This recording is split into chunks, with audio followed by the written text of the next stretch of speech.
Bienvenidos a Sector del Terror. Antes de empezar el vídeo, ¿alguna vez te ha ocurrido algo paranormal mientras conduces? Suscríbete y te leo en comentarios. Relato número 1. La orden llegó por la madrugada, cuando el rocío, aún pegajoso, cubría el parabrisas. Un mensaje seco en mi teléfono. Fábrica abandonada en kilómetro 42, carretera San Juan del Río. Carga especial. No preguntes.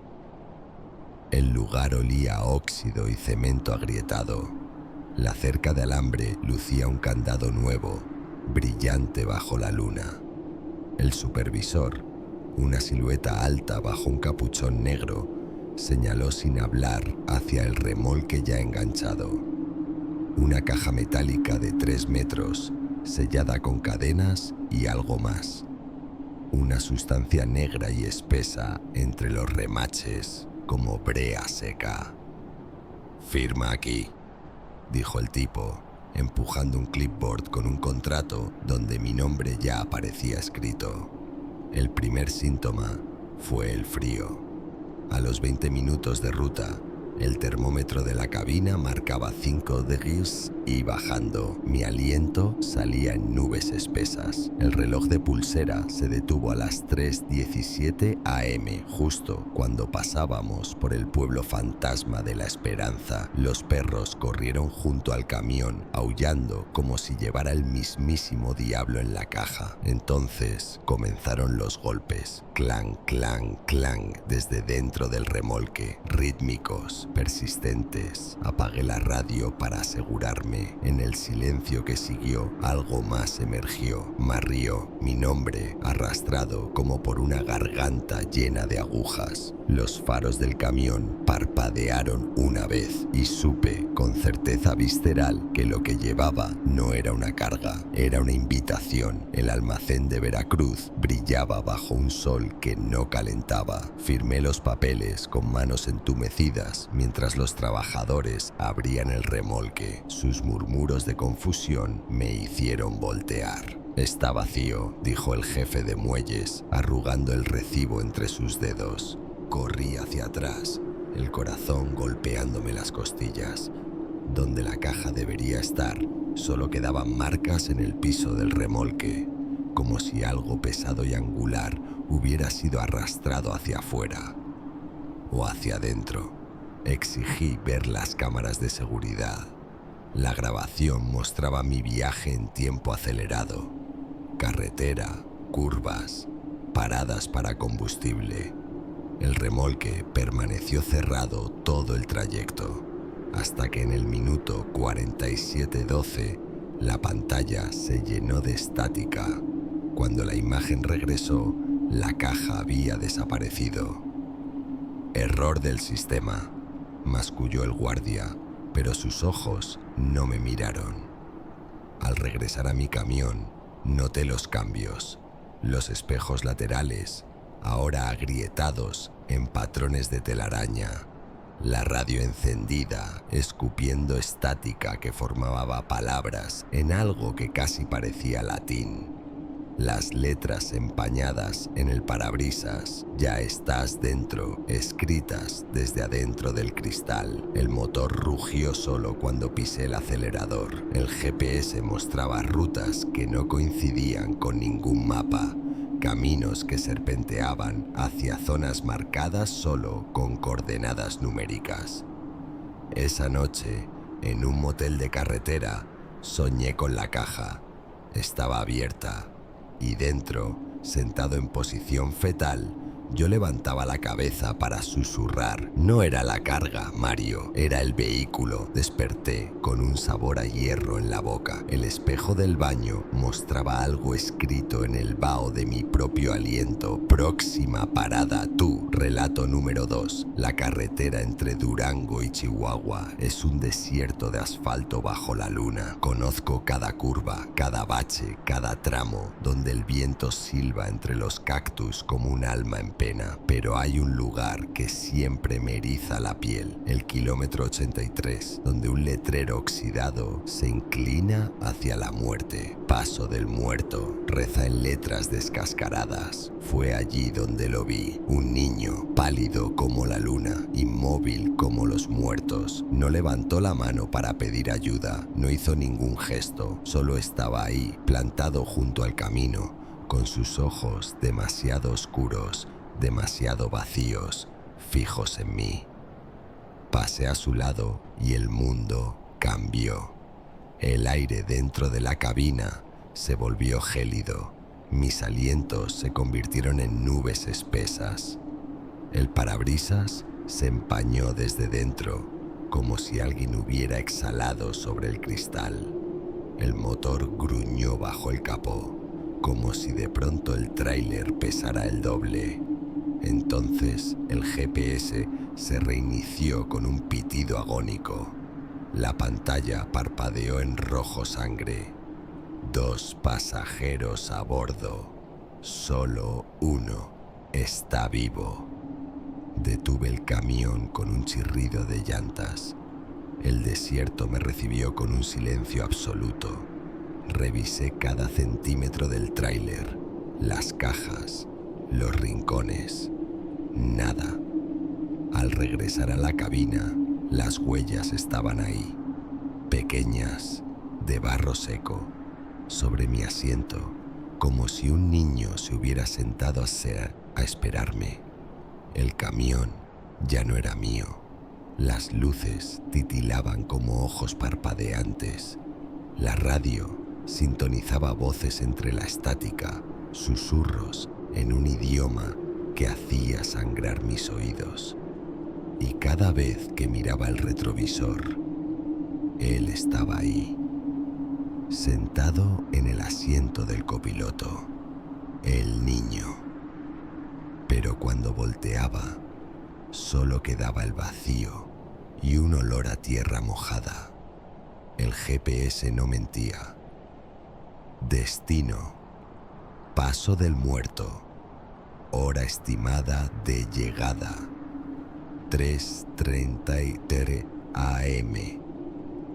Intenté huir, tomé desvíos, caminos secundarios, atajos que conocía, pero las carreteras siempre me devolvían al mismo tramo maldito, al mismo letrero oxidado, a la misma noche interminable. La frenada fue instintiva. El motor murió con un estertor. Silencio. Entonces lo sentí. Una mano diminuta y fría tomando mi brazo. «No debiste mirarme», susurró una voz infantil justo a mi lado, en el asiento vacío. El mundo se apagó. Desperté con el sol castigando el parabrisas. El camión estaba cubierto de escarcha. Aunque el termómetro marcaba 30 grados, el GPS, ahora solo una carcasa quemada, tenía una última entrada en su historial. 1 pasajero, 0 vivos. Miré el asiento del copiloto. Las huellas de barro ahora llegaban hasta el volante. Relato número 3. Nunca me gustaron las entregas nocturnas. No por miedo, sino por costumbre. La noche transforma la carretera en un túnel sin final y uno termina manejando más por inercia que por dirección. Pero esa vez no había opción. Un cargamento urgente, una paga generosa y un aviso escueto. No te detengas en la sierra. Ya había escuchado de esa ruta, vieja, olvidada, llena de curvas estrechas y leyendas más antiguas que el pavimento mismo. Se rumoraba entre los traileros que, en una de esas curvas, hace años, un tráiler cargado con químicos volcó y arrastró a varios autos al vacío. Fue tal la magnitud del siniestro que nunca recuperaron todos los cuerpos.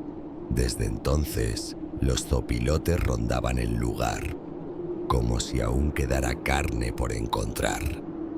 No creía en esas cosas, o al menos eso me repetía mientras empezaba el ascenso.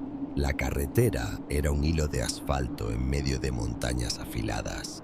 La vegetación era espesa y las sombras densas. Conforme subía, una neblina espesa comenzó a cubrir los retrovisores. No era normal, no había humedad esa noche, pero la niebla se deslizaba como si tuviera intención propia, bloqueando la visión detrás de mí.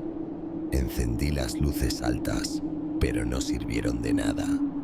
Solo revelaron los árboles inclinados hacia el camino, como si observaran mi paso. Fue en ese momento que sentí el primer estremecimiento del camión, una vibración leve, casi como un temblor interno. El volante pareció tensarse, como si algo se aferrara al eje. Pero seguí. No iba a frenar, no ahí. Y entonces lo vi. La curva de los zopilotes, decía un letrero oxidado apenas iluminado por mis faros. El asfalto ahí parecía más viejo, más agrietado, como si el tiempo no hubiese querido tocarlo. Me detuve por instinto, justo antes de girar. Frente a mí, sobre los postes caídos y las ramas desnudas, estaban ellos, zopilotes, decenas, tal vez cientos, todos inmóviles. Ninguno se movía, ni siquiera parpadeaban, solo estaban ahí, observando, como si supieran que yo debía llegar. El silencio era total, ni viento, ni motor, ni grillos. Solo esa quietud malsana que precede algo terrible. Y entonces miré por el retrovisor. Esperaba ver los pájaros, pero vi otra cosa. En el monte, apenas visible entre la neblina, había una figura. No era un animal, ni un humano. Los zopilotes no la miraban. La rodeaban, sí, pero con una reverencia macabra, como si supieran que no era de este mundo. Dos ojos rojos, bajos, inmóviles, me observaron desde el monte. No parpadeaban, no se movían, solo esperaban. Y yo, por primera vez en muchos años, no supe si debía seguir o si ya era demasiado tarde para retroceder. Apreté el acelerador con fuerza, pero el motor soltó un quejido seco, como si algo lo retuviera por dentro. Las luces titilaron y los zopilotes alzaron el vuelo al mismo tiempo, cubriendo el parabrisas con un torbellino de plumas negras. No veía nada, solo sombras y aleteos, y el traqueteo del camión vibrando más de lo normal. El volante se volvió rígido.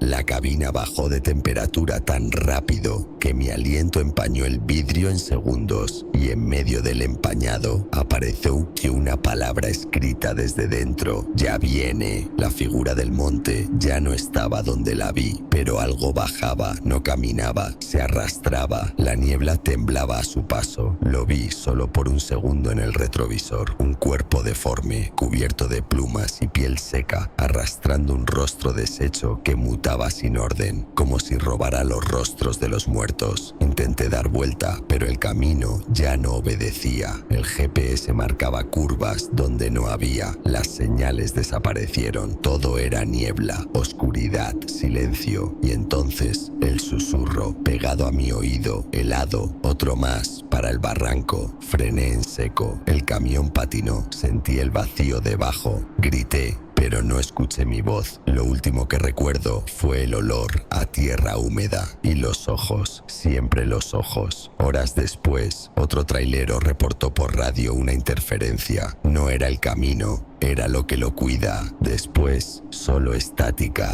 y la curva Volvió a esperar. Relato número 4, capítulo 1. El acotamiento de los cuerpos. Desde que comencé a recorrer las rutas del norte, me volví casi invisible para el resto del mundo. La soledad, la interminable oscuridad y el rugido constante del motor se convirtieron en mis compañeros. Sabía que cada noche, al cruzar entre Ciudad Obregón y Hermosillo, el desierto me envolvería como una manta pesada y silenciosa. La gente rara vez viaja por ahí, sobre todo en la noche. La vigilancia es mínima y ese tramo olvidado parece quedar fuera del alcance de la ley. En algún momento, esa parte de la carretera se fue convirtiendo en una rutina más, pero todo cambió una noche. Algo estaba mal, aunque no sabía exactamente qué era.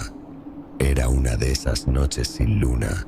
El aire se sentía espeso, como si cada respiración costara un poco más. Pasaba por el tramo desértico y empecé a notar algo extraño a lo lejos. Algo que, en un principio, no logré identificar.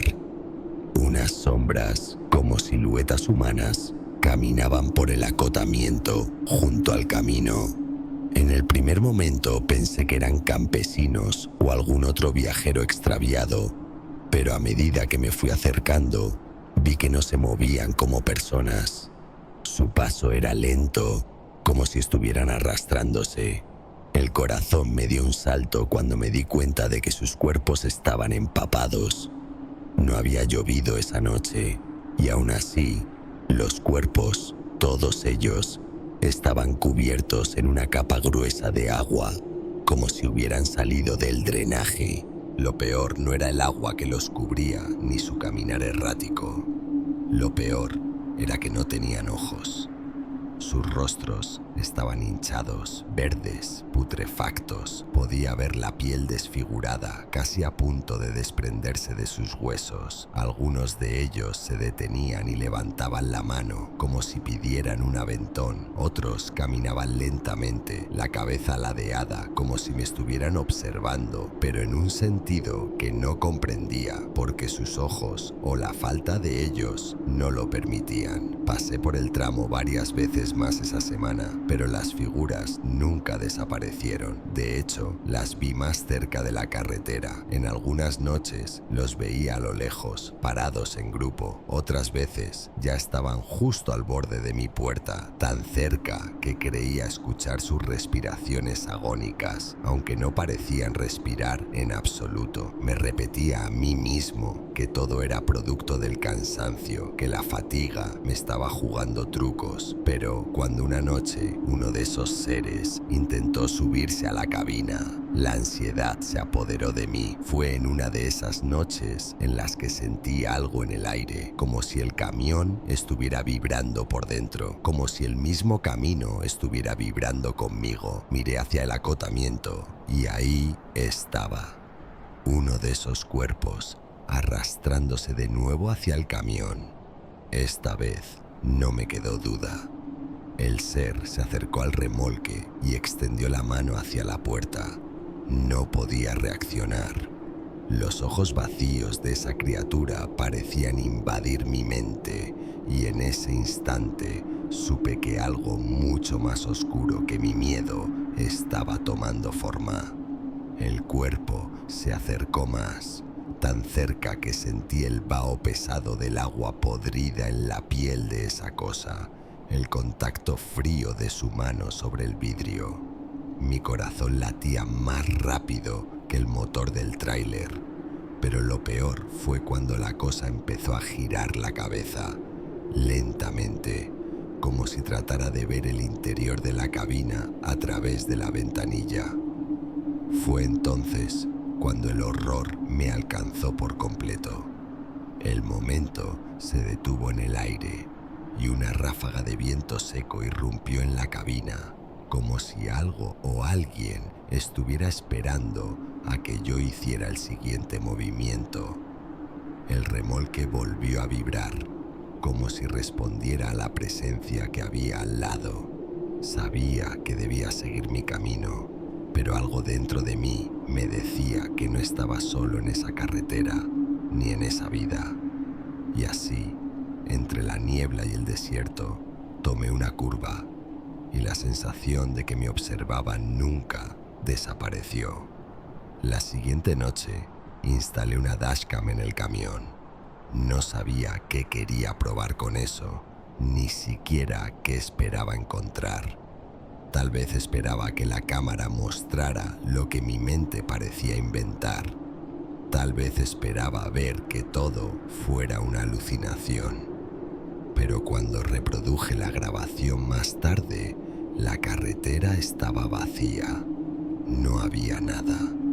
Nada más que el desierto, los faros del camión iluminando una extensión interminable de arena. Pero al poner el audio, lo escuché. Voces distorsionadas, apenas un murmullo, susurrando mi nombre. Y luego, la frase repetida, grave, que pareció atravesar mis huesos. Llévame contigo. Intenté ignorarlo, pero el miedo era una presencia palpable. Sabía que algo no estaba bien, y mi necesidad de terminar el viaje se tornó en desesperación. Esa misma noche, el motor del camión falló. Era como si el desierto quisiera atraparme, como si la carretera misma me estuviera llamando. Me detuve en medio del tramo, bajo un cielo vacío, y al mirar por el retrovisor, los vi. No caminaban, se arrastraban. De las sombras del monte emergieron esos cuerpos, ahora más cercanos, más pesados, goteando agua negra.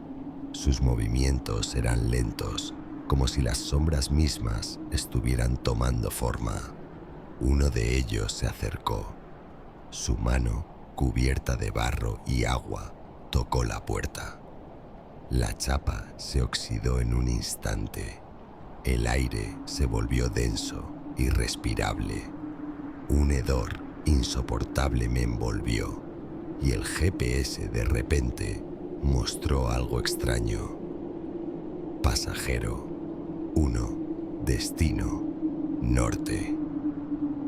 La sensación de estar atrapado era insoportable. Cada vez que miraba por los espejos, esos cuerpos estaban más cerca, más reales. Intenté arrancar, pero el motor se negó a encender. Fue entonces cuando escuché, cerca de mi oído, la voz susurrante. Otro más para el barranco. La oscuridad me rodeó y el camión se detuvo en el mismo lugar, como si la carretera me hubiera atrapado. Al amanecer, encontré el tráiler en la misma posición, inmóvil, junto al acotamiento. Pero ya no estaba solo. El parabrisas estaba marcado con una frase en sangre y lodo: gracias por el aventón. Y el desierto, en su silencio eterno, siguió esperando la siguiente víctima. Relato número 5. La lluvia caía con fuerza, golpeando el pavimento de la carretera mientras yo me preparaba para partir de la terminal de carga en las afueras de Veracruz. La niebla se deslizaba por el aire, espesa y densa, casi como si intentara tragarse todo a su paso. El ambiente estaba pesado, cargado de humedad y un silencio incómodo que se podía cortar con un cuchillo. Era el tipo de noche en la que nada parece estar bien, pero yo, acostumbrado al peso de la soledad y la ruta, no le di mayor importancia. El encargado me pidió que enganchara el remolque que había quedado apartado, sin darme demasiados detalles. Estaba oscuro y todo transcurrió con una urgencia inexplicable, como si se tratara de algo que debía hacerse rápidamente, como si todos estuvieran esperando que lo hiciera sin hacer preguntas. Ni siquiera miré el número de placa, tan solo lo enganché y arranqué. Desde el momento en que salí del patio de carga, algo se sintió raro. El remolque estaba en silencio, pero había algo inquietante en su presencia. No pude identificar qué era, pero mi piel comenzó a erizarse sin razón aparente. A medida que avanzaba por la carretera solitaria, el aire comenzó a enfriarse repentinamente, mucho más de lo normal. Era una frialdad que me calaba hasta los huesos. Miré el retrovisor interior, esperando ver la carretera que se extendía detrás de mí, pero lo que vi me paralizó. El espejo estaba completamente empañado, como si alguien hubiera respirado sobre él. Pasé un trapo rápidamente, pensando que la humedad me había jugado una mala pasada, pero lo que apareció me heló la sangre. En letras borrosas, como escritas con un dedo mojado, pude distinguir una palabra: muertos. Respiré hondo y traté de ignorarlo, pero la sensación de incomodidad no se desvaneció. A medida que pasaban las horas, el extraño suceso no hizo más que intensificarse. Los espejos exteriores empezaron a empañarse de la misma forma. Primero el izquierdo, luego el derecho. Cada uno tenía la misma marca, la misma palabra, pero con una adición escalofriante. El número 77 era siempre el mismo número, como una constante. Algo dentro de mí me decía que aquello no era un accidente. Para cuando llegué a la siguiente gasolinera, ya estaba completamente paranoico. Miré mi celular. No había notificaciones de ningún tipo, pero el teléfono seguía encendido. Sin embargo, no pude evitar notar que en la pantalla comenzaron a aparecer mensajes sin remitente, todos con el mismo número: 77, seguidos de lo mismo. Nada, solo el número repetido una y otra vez. ¿Quién estaba detrás de eso? ¿Era una coincidencia? ¿O algo mucho más oscuro estaba ocurriendo? Estaba empezando a preguntarme si mi mente me estaba jugando una mala pasada, pero lo que sucedió después me hizo darme cuenta de que algo mucho más siniestro estaba ocurriendo. El remolque seguía ahí, colgando detrás de mi unidad. Me quedé mirando sus placas oxidadas, casi ilegibles, y un escalofrío recorrió mi espalda. Algo dentro de esa caja, algo que no podía ver, estaba a punto de salir. La sensación de ser observado se volvía insoportable. Una presencia invisible se apoderaba del aire, esperando. Y yo no sabía si lo que veía, lo que sentía, era real, o si algo dentro de esa caja quería comunicarse conmigo. Estaba claro que no era solo un remolque. Estaba claro que algo estaba muy mal. Decidí parar en una gasolinera apartada para revisar el remolque. La tensión en mi pecho no me dejaba pensar con claridad, pero algo me obligaba a hacerlo. El remolque estaba sellado con cadenas oxidadas, algo que no recordaba haber visto antes. Nadie lo había asegurado, pero allí estaba, como si alguien lo hubiera dejado preparado para mí. El candado, que parecía recién puesto, cedió con un solo tirón. Al abrir la puerta, el aire frío me golpeó de inmediato. Un vacío helado me envolvió, algo que no tenía explicación. Me asomé dentro. No veía nada, solo oscuridad, pero al encender la linterna lo vi. Marcas de uñas, talladas profundamente en la pared del remolque, como si alguien hubiera intentado escapar. Y en la parte superior, una lista de nombres. Estaba en sangre, pero lo que me hizo detenerme fue el último nombre: el mío. La puerta se cerró con un crujido bajo mis manos temblorosas, y en ese momento supe que no podía desengancharlo. El metal del gancho estaba fundido, como si el fuego lo hubiera soldado. Regresé a la cabina y lo primero que vi me heló la sangre. Los espejos estaban completamente empañados, pero no era el mismo vaho, era mucho más denso. Decenas de rostros, pálidos y cadavéricos, aparecían reflejados, mirando con ojos vacíos, sus bocas moviéndose al unísono, susurrando: faltas tú para ser 77. El GPS comenzó a parpadear y de pronto me mostró algo más. Un destino que no había marcado. Un antiguo cementerio de tráileres. Y supe, con una certeza aterradora, que algo me estaba esperando allí. Si te ha gustado el vídeo, suscríbete para más. Nos vemos en la próxima.